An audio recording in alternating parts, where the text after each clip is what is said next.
పూరా లోకల్. నమస్తే, welcome to పూరా లోకల్.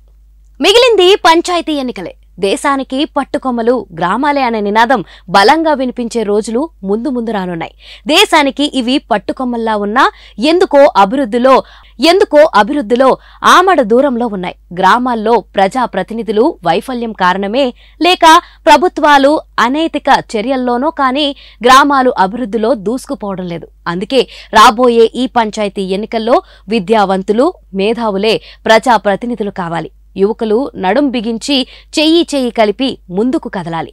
కన్న తల్లి రుణం తీర్చుకునేందుకు, పుట్టిన గడ్డ రూపురేఖలు మార్చేందుకు ముందడుగు వేయాలి.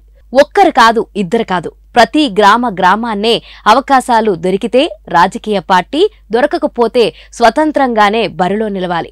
ప్రతియద్దులతో బరిగీసి కోట్లాడి పంచాయతీ పీఠంపై యువజన జెండా ఎగరవేయాలి. ప్రభుత్వాల నుంచి నిధులు రాబట్టేందుకు యువజనులు ముందడుగు వేయాల్సిన అవసరం ఉంది. ఎమ్మెల్యే, ఎంపీలను కలిసి గ్రామ అభివృద్ధికి కావలసిన నిధులపై, చేపట్టాల్సిన పనులపై వినతి పత్రాలు ఇచ్చి నిధులు రాబట్టుకునే కార్యక్రమంపై యువజనులకు అవగాహన ఉంటుంది.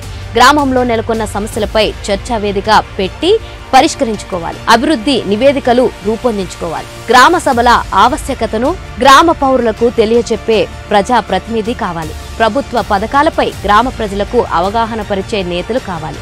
సమస్యలను అధికారులకు దృష్టికి తీసుకెళ్లి పరిష్కరించుకునేందుకే సత్తా కలిగిన యువజన ప్రజా ప్రతినిధులు గ్రామాలకు అవసరం.